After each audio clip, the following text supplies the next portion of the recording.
everybody, and welcome back to my channel Life is Beautiful with me, Valerie. It's Christmas everywhere and nothing screams louder than Christmas is a Christmas tree. So today's video is all about how we set up the tree and how we decorate it. First things first, find a spot at home that is good enough for your tree. Also keep in mind that you want it closer to a plug point because you eventually want to put in light to the tree. And not having lights in your tree is like not having the little cherry on the top. So yeah, once you have that identified, go ahead and unbox your tree, which was most probably squished up together. Keep in mind to put the widest branches to the bottom of the tree and then work your way up in descending order with the narrowest to the top.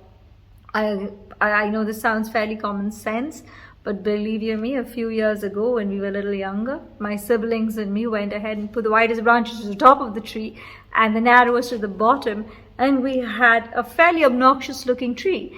And none of us for the life of us could figure it out. And yeah, we did have an upside down tree for that season. Quite a memorable one that was. As we are going through the tree, remember, natural trees are not perfect. So you don't want an absolutely perfect looking Christmas tree at home either. The branches and the leaves are all on, or the pine leaves are all on wire. So go ahead and tug on these and open them in different directions. As you're working your way around, you will see spaces and gaps. So open these leaves so as in to fill in these gaps so that your tree looks fuller as you complete the unwinding. Once that is done, it's time to place your tree in the spot that you selected.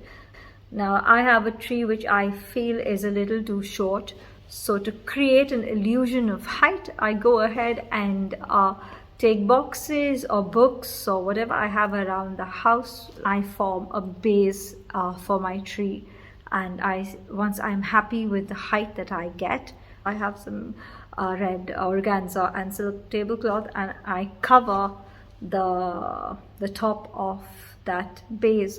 You also get some lovely tablecloths with Santas and snowmen and snowflake, and people even use like cotton to give that feeling of snow. Or even if you just want to cover the legs of the tree, it is quite a sweet thing to do.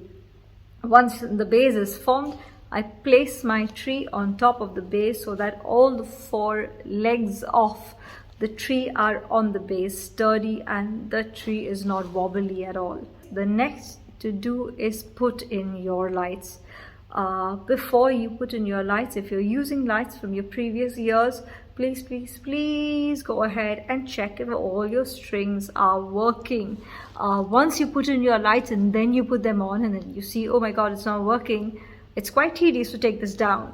So check for your lights working and then physically put them in. I like to put my lights into the tree with the lights physically on. This gives me an idea as to how I'm working with the lights around.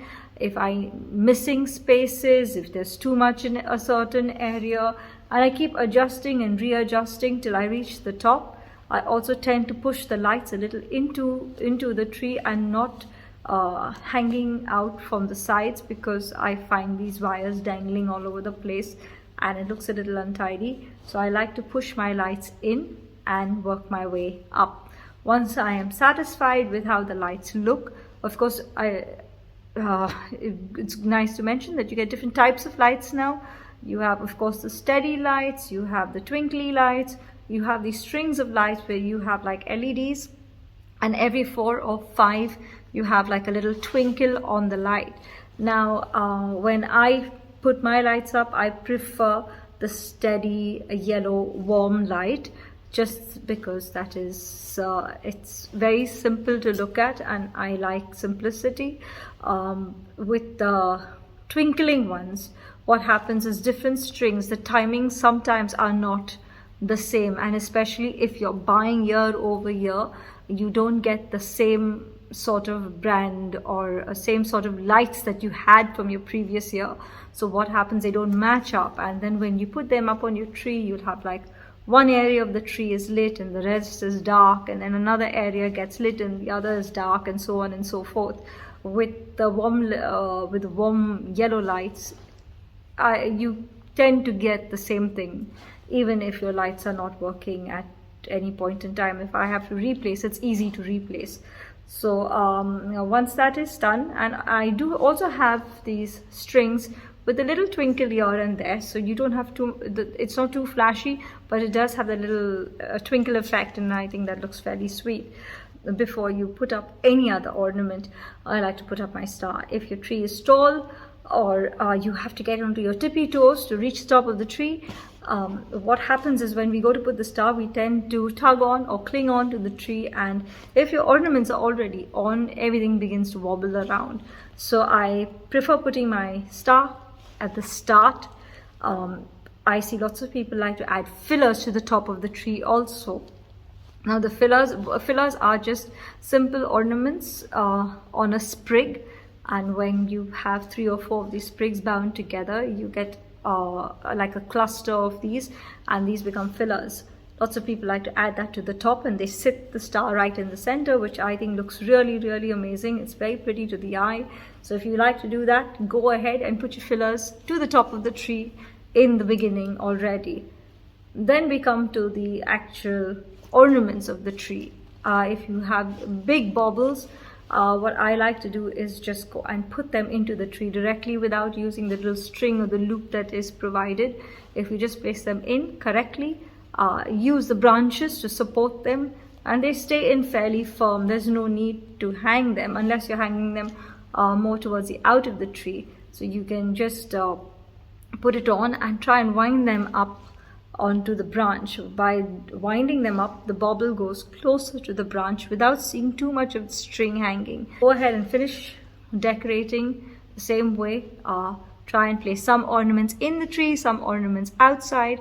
This gives an illusion of depth to your tree, and it also brings the tree to life on another level, is to have them in different areas of the tree, not only on the outside. Or also keep in mind while decorating is where your tree is placed. If your tree is pushed in a corner, avoid putting too much of decoration behind the tree, because it will never come inside. With that being said, doesn't mean that you don't put any.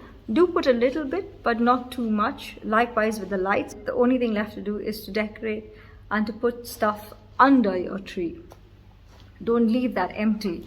You can work with Santa Claus, reindeer, snowmen, gifts, even if you're just wrapping empty boxes, and just if you have some spare ornaments, go ahead, wrap them, put little bows, add the ornaments to the front of the gifts and place them under the tree. I did make a little video earlier showing you how to wrap your gifts. If you like to have a peek, go and have a look at the video too. And that's exactly what I did with my tree. I have a few reindeers, I have a lit up gift basket, and I have some gifts that I packed earlier and I put them under the tree.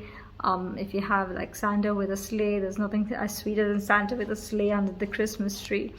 With all that done, you should have a fairly lovely looking tree by the end of it. And that brings us to a close with this video. I do hope you enjoyed the little tips and tricks that I shared, and happy decorating. I hope you enjoyed this, and I'll see you soon. To take very good care of yourselves. Bye now.